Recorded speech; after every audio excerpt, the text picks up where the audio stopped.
रामचंद्र भगवान की। श्री तुलसीदास जी महाराज आगे वर्णन करते हैं। जाग बल की जो कथा सुहाई, भरद्वाज मुनि वर्ण सुनाई। कहियो सोई संवाद बखानी, सुनो सकल सज्जन सुख मानी। शंभु कीनी है चरित सुहावा, बहुर कृपा करी उमन सुनावा। सोई शिव काग भुसुंदे दीनी, और राम भगत अधिकारी चीनी। तैसन जात बलिग पुन पावा, तिन पुन भरद्वाज प्रति गावा। ये कथा के क्रम है महाराज। इसके प्रथम वक्ता कौन है? रामचरित के प्रथम वक्ता हैं श्री शिवजी महाराज, और श्रोता है श्री पार्वती मैया। एक कैलाश पर्वत पर राम कथा भगवान कहते हैं, मैया सुनती है।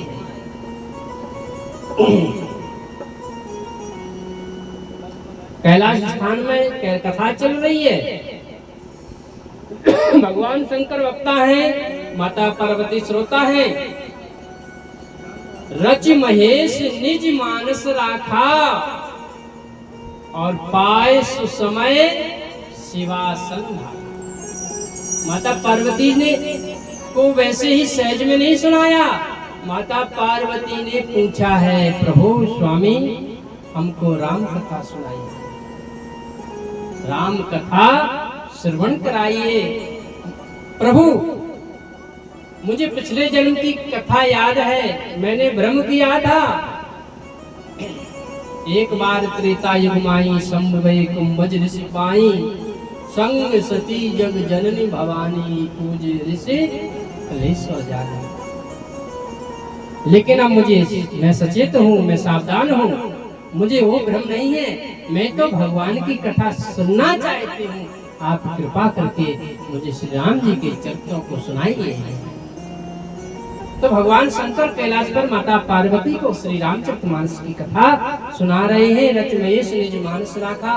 पहले उन्होंने रामचरितमानस की रचना की थी और अपने हृदय में छुपा करके रखा था। जब समय आया, माता पार्वती ने पूछा, तो उसी रामचरित को प्रकट कर दिया, माता पार्वती को सुना दिया। भगवान शिव कागभूषुंडी जी को प्राप्त हुई है, क्योंकि कागभूषुंडी भगवान शंकर के शिष्य है। द्वितीय वक्ता कौन है? बोले द्वितीय वक्ता है कागभूषुंडी जी। और श्रोता कौन है? श्रोता है गरुड़ जी महाराज। गरुड़ जी कौन है? जो भगवान के वाहन हैं, जो भगवान के समीप रहते हैं, फिर भी कथा सुनने कहाँ जाते हैं? नीलगिरी पर्वत पर। और किससे सुनते हैं? बोले कागभूषुंडी जी, कौवा से कथा सुनते हैं। और है कौन? गरुड़ जी, जो भगवान के पार्षद हैं। और कथा किससे सुनते? कौवे से, कागभूषुंडी जी से। नीलगिरी पर्वत पर कौवा के रूप में जो कागभूषुंडी जी हैं, वो कथा चलती। आज भी कथा होती है, वहां पर नित्य कथा होती है। भगवान शंकर भी कथा के प्रेमी हैं। कभी कुंभज ऋषि के पास जाते हैं, कभी कभी तो कागभूषुंडी जी के पास भी चले जाते हैं। अपने चेला से ही कथा सुनते हैं। इसमें भेद नहीं है, भगवान शंकर भेद नहीं करते। कथा सुनने को मिले, किसी के द्वारा मिले। देखिए, आदमी को व्यसन होते हैं। किसी को बीड़ी का व्यसन होता है, किसी को सिगरेट का व्यसन होता है, किसी को तंबाकू का व्यसन होता है, किसी को गुटखे का व्यसन होता है। लेकिन हमारे सनकादि जो हैं, उनको भी एक व्यसन है। क्या व्यसन है? सनकादि जो ब्रह्मा जी के मानस पुत्र हैं, 4 सनत, सनंदन, सनत कुमार, जो बाल्यावस्था में रहते हैं, उनको क्या व्यसन है? उनको एक ही व्यसन है। उनको व्यसन है कि कथा सुनने को मिले। और यदि कथा सुन, पहले तो वो खोजते हैं कोई कथा कहीं हो रही हो तो जाकर के बैठ करके सुनेंगे। बड़ा आनंद आता है कथा सुनने में। जब कहीं कोई कथावाचक नहीं मिलता तो वे 4 हैं। एक जो है सिंहासन पर बैठ जाता है, व्यास बन जाता है और 3 कथा सुनते हैं। एक भी दिन बिना कथा के नहीं रहते, उनको व्यसन है। जैसे गुटखा बीड़ी तंबाकू के बिना एक दिन नहीं रहा जाएगा, वैसे हमारे सनकादी बिना कथा के नहीं रहते हैं। व्यसन पालो तो सनकादियों की तरह पालो। भगवान की भक्ति के बिना हमारा कोई दिन शेष ना जाए। ऐसा ना हो कि हमारा कोई दिन बिना भगवान के भजन का गया हो। देखिए, भगवान का भजन अनिवार्य है, भले ही गृहस्थ जीवन में क्यों ना है, क्योंकि ये जीवन जो है भगवान ने भक्ति करने के लिए दिया है। हाँ, एक कर्म भूमि है, आप हाथों कर्म पैरों से कर्म कीजिए, लेकिन कम से कम सुबह सुबह स्नान करके सूर्य नारायण भगवान को 1 लोटा जल दो, तुलसी माता को जल दो, अपने पुत्रों की निमित्त, सब ऋषियों की निमित्त जल दो। 1 घंटा कम से कम नाम जाप करो, कुछ पाठ करो, जो भी आपको आता, हनुमान चालीसा, राम चालीसा, राम रक्षा, दुर्गा कवच, कुछ भी करो। ज्यादा समय नहीं है, थोड़ा सा करो, लेकिन करो जरूर। सांझ के समय तुलसी पर सुंदर घी का दीपक रखो, इससे लक्ष्मी प्रसन्न होती है। घर में लक्ष्मी आती है, यदि तुलसी माता की कृपा होगी तो अवश्य ही व्यक्ति कितना भी निर्धन हो लेकिन वह धनवान हो जाता है। तुलसी माता कोई साधारण नहीं, भगवान की पटरानी है। कहा जाता है, तुलसी महारानी नमो नमः, हर की पटरानी नमो नमः। तुलसी महारानी नमो नमः, हर की पटरानी नमो नमः।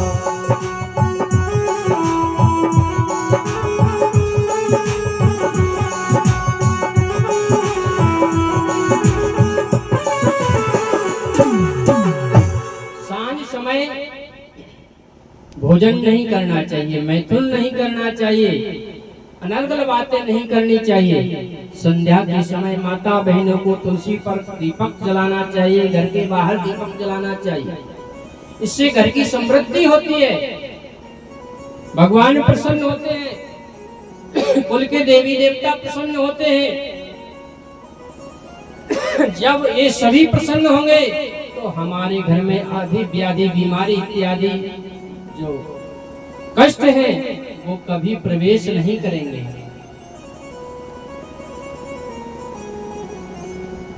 भगवान शंकर कैलाश पर माता पार्वती के लिए कथा सुना रहे हैं और काकभूषुंडी जी यह कथा गरुड़ जी के लिए नीलगिरी पर्वत पर सुना रहे हैं। तीसरे श्रोता वक्ता कौन है? बोले याज्ञवल्क्य जी हैं। याज्ञवल्क्य जी श्रोता और भरद्वाज जी वक्ता। और चौथे कौन हैं? बोले चौथे हैं तुलसीदास जी। तुलसीदास जी हैं वक्ता और उनका निज मन ही है श्रोता। तुलसीदास जी ने अपनी रचना में कई बार कहा है, रे मन सठ मन।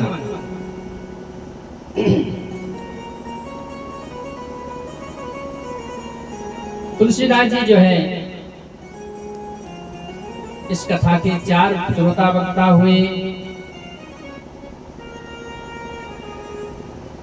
ताये भजे मन तज कुटलाई, ताये भजे मन तज कुटलाई।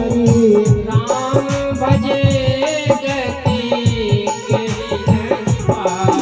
ओ राम भजे गति के नहीं पाई। ताये भजे मन तज कुटलाई।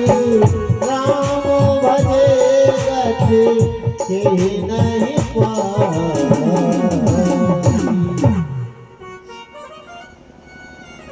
तुलसीदास जी कहते हैं, अब यह कथा हमने गुरुजी के मुख से सुकर खेत में सुनी है।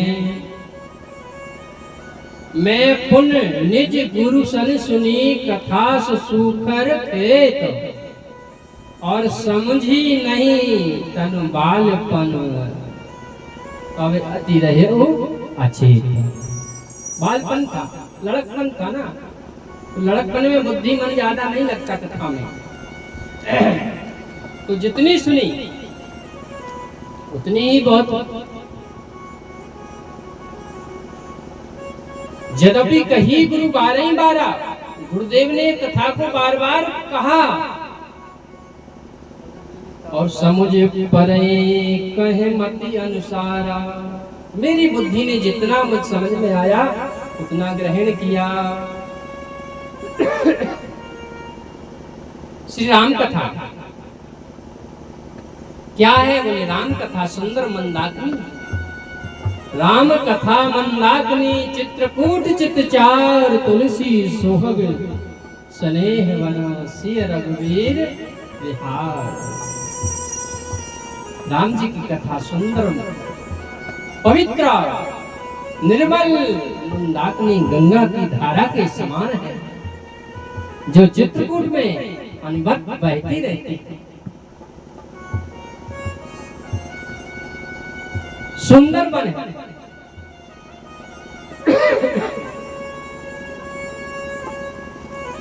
ऐसी पावन ये राम कथा है।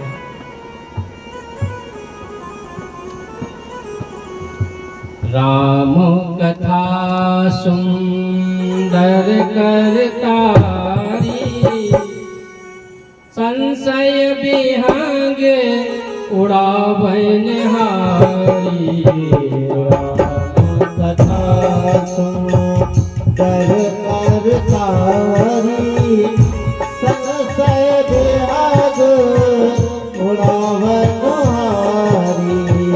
राम कथा सुंदर करतारी, संशय विहंग उड़ावन हारी।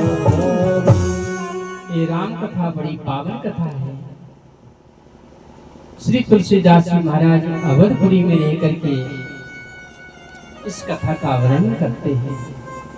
आइए हम आप सभी लोग मन से अवधपुर धाम पहुंचते हैं, रामलला के दर्शन करते हैं। सभी लोग बड़े श्रद्धा पूर्वक भजन को गाते हुए भजन के माध्यम से अवध धाम का दर्शन करेंगे और श्री तुलसीदास जी कृत राम कथा का आनंद लेंगे। सीताराम जी की प्यारी रजधानी लागे, रजधानी लागे, मोय मीठो मीठो सरयू जी को पानी लागे। सीताराम जी की प्यारी रजधानी लागे, रजधानी लागे, कोई मीठो मीठो सरयू जी को पानी लागे।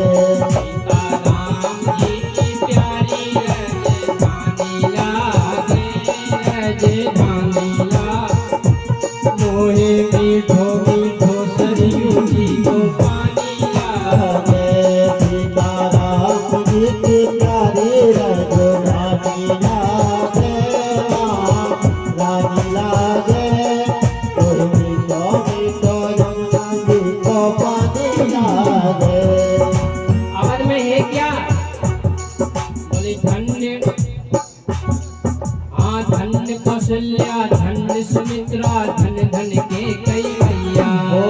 धन्य सुमित्रा धन्य कौशल्या धन धन के कई मैया। हरि बोल। महाराज जी थोड़ा पानी लेते आओ।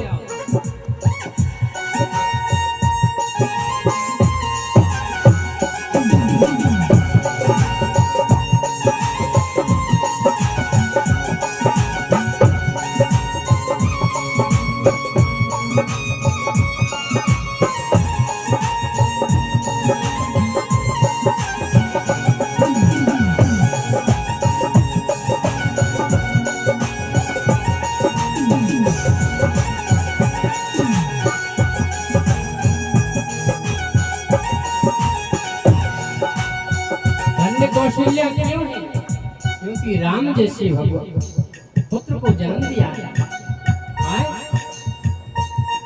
कैकेयी मैया धन्य क्यों है? क्योंकि भरत जैसे पुत्र को जन्म दिया। सुमित्रा जी धन्य क्यों है? बोले लक्ष्मण और शत्रुघ्न जैसे पुत्र को जन्म दिया। कहा है धन्य कौशल्या धन्य सुमित्रा धन धन कैकेयी मैया। सुमित्रा धन्य कौशल्या धन धन कैकेयी मैया। धन्य भूप दशरथ के आंगन भूप दशरथ के आंगन से ले गौरव भैया। सीता सीता सीता राम जी की प्यारी राजधानी लागे महारानी लागे। कोई मीठो मीठो जमुना जी को पानी लागे।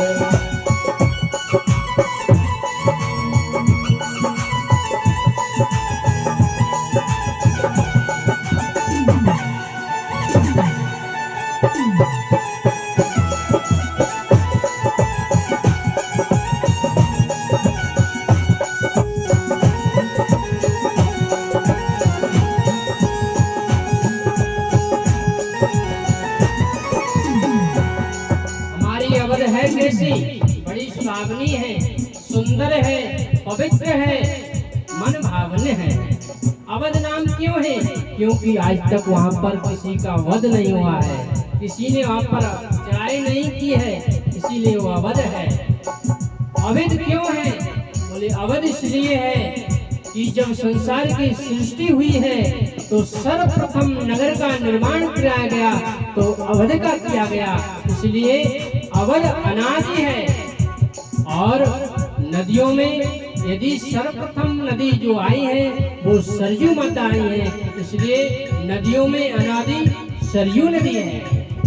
सरयू जी के बारे में कहा है कोटि कल्प काशी बसे मथुरा कल्प हजार, एक निमिष सरयू बसे तो तुलय न तुलसी। ऐसी अवध है।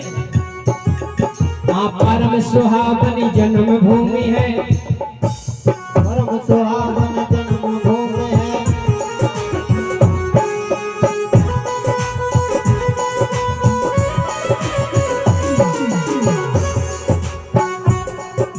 परम सुहावन जन्म भूमि है रघुबर राम लला की। परम सुहावन जन्म भूमि है रघुबर राम लला की। पर जानकी महल बनो यति सुंदर,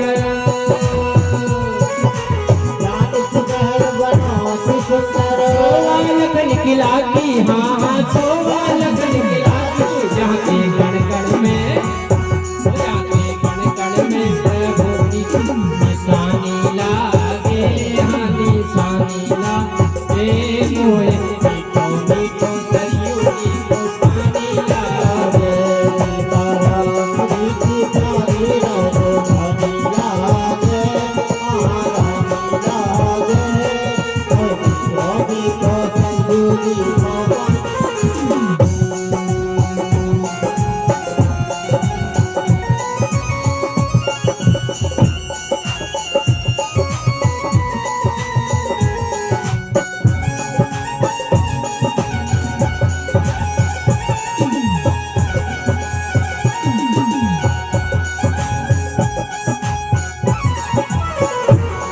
ऐसी परम पावन अवध है। और भी दर्शन करें। और छोटी छावनी रंग महल हनुमान गढ़ी अति सुंदर। छोटे छावनी रंग महल हनुमान गढ़ी अति सुंदर। हाँ छोटी छावनी रंग महल हनुमान गढ़ी अति सुंदर। छोटे छावनी रंग महल हनुमान गढ़ी अति सुंदर। हाँ स्वयं जगत के मालिक बैठे, जगत के मालिक बैठे। वहाँ पर आहा स्वयं जगत के मालिक बैठे कनक भवन के अंदर। स्वयं जगत के मालिक बैठे कनक भवन के अंदर। सीताराम जी की शोभा बड़ी प्यारी लागे, मस्तानी लागे मोहे मीठो मीठो सरयू जी को पानी लागे। सीताराम जी की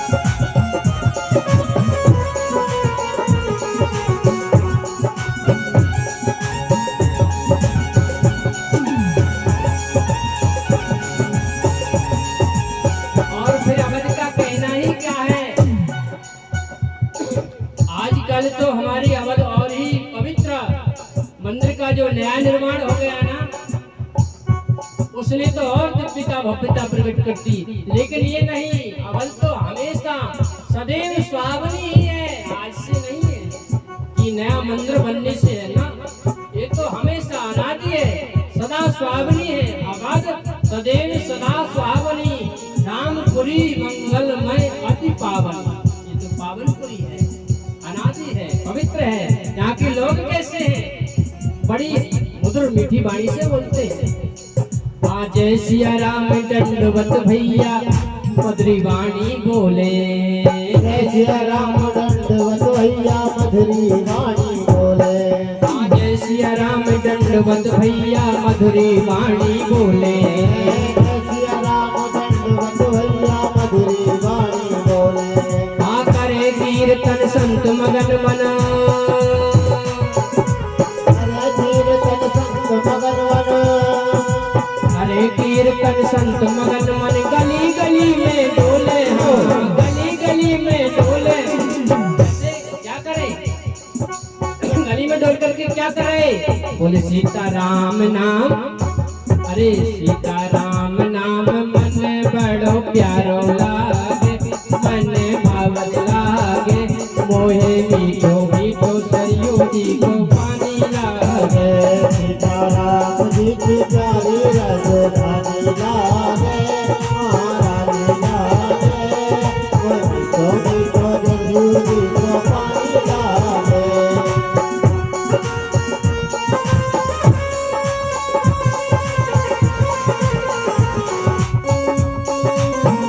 अवध की गली गली में कीर्तन होता है, ध्वनि होती है, श्री राम जय राम जय जय राम, श्री राम जय राम जय जय राम, श्री राम जय राम जय जय राम, श्री राम जय राम जय जय राम, श्री राम जय राम जय जय राम, श्री राम जय राम जय जय राम, श्री राम जय राम जय जय राम, श्री राम जय राम जय जय राम, श्री राम जय राम जय जय राम, श्री राम जय राम जय जय राम, श्री राम जय राम जय जय राम, श्री राम जय राम जय जय राम, श्री राम जय राम जय जय